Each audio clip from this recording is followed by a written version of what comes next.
छत्रपति शिवाजी महाराज और औरंगजेब की दुश्मनी कैसे हुई और कैसे बनी मुगलों की पतन की वजह। अगर औरंगजेब और शिवाजी एक होते तो क्या भारत का इतिहास कुछ और होता।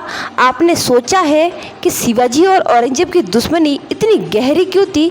ये दोनों एक दूसरे के सबसे बड़े दुश्मन क्यों बन गए। नमस्कार दोस्तों, आज हम आपको बताएंगे कि शिवाजी और औरंगजेब की दुश्मनी की पूरी कहानी, जो सिर्फ एक लड़ाई नहीं थी बल्कि हिंदवी स्वराज और इस्लामी साम्राज्यवादी की अटूट प्रतिशोध की भी थी। आखिर शिवाजी और औरंगजेब की पहली भिड़ंत कैसे हुई थी।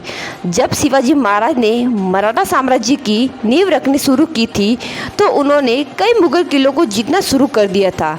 यह वही समय था जब मुगल साम्राज्य अपने चरम पे था और औरंगजेब अपने पिता शाहजहां के लिए दक्षिण भारत में मुगलों की सत्ता को मजबूत कर रहा था। जब 1657 में शाहजहां बीमार पड़े थे तो उनके बेटों ने सत्ता के लिए संघर्ष शुरू हो गया। इन लड़ाई में औरंगजेब ने अपने भाइयों को मारकर मुगल तख्त हासिल कर लिया और 1658 में दिल्ली की गद्दी पर बैठ गया। गद्दी पर बैठते ही औरंगजेब ने अपने सेनापति शाइस्ता खान को दक्षिण भेजा और शिवाजी को हराने का आदेश दिया। शाइस्ता खान ने पुणे पे कब्जा कर लिया और शिवाजी के महल में रहने लगा।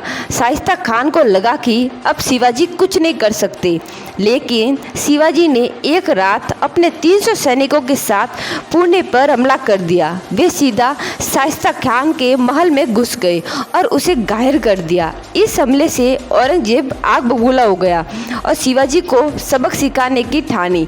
औरंगजेब लगातार शिवाजी को हराने की कोशिश कर रहा था, लेकिन शिवाजी ने उल्टा उसके खजाने पर हमला कर दिया। उन्होंने सूरत शहर को लूटा, जो मुगलों के लिए व्यापार का बड़ा केंद्र था। इस हमले ने औरंगजेब की सत्ता को झटका दिया।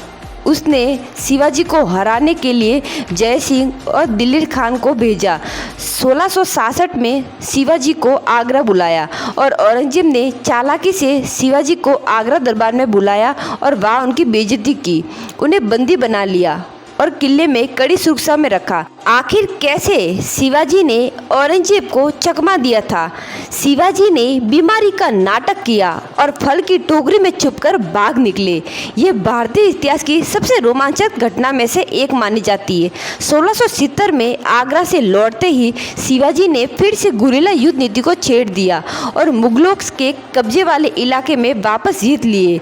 1669 में उन्होंने सूरत को फिर से लूटा। उन्होंने मुगलों के कई सेनापति को हराया और अपनी शक्ति को बढ़ाया। 1674 में शिवाजी ने खुद को छत्रपति घोषित किया और एक स्वतंत्र हिंदवी स्वराज की स्थापना की। अब वे सिर्फ एक सेनापति नहीं थे बल्कि एक संपूर्ण राजा बन चुके थे।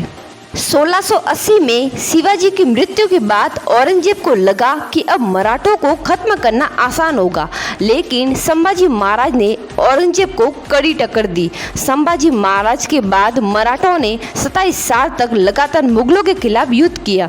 1707 में जब औरंगजेब की मृत्यु हुई तब तक मुगलों की सत्ता पूरी तरह से खत्म हो चुकी थी। कमेंट में जय भवानी जय शिवाजी जरूर लिखें।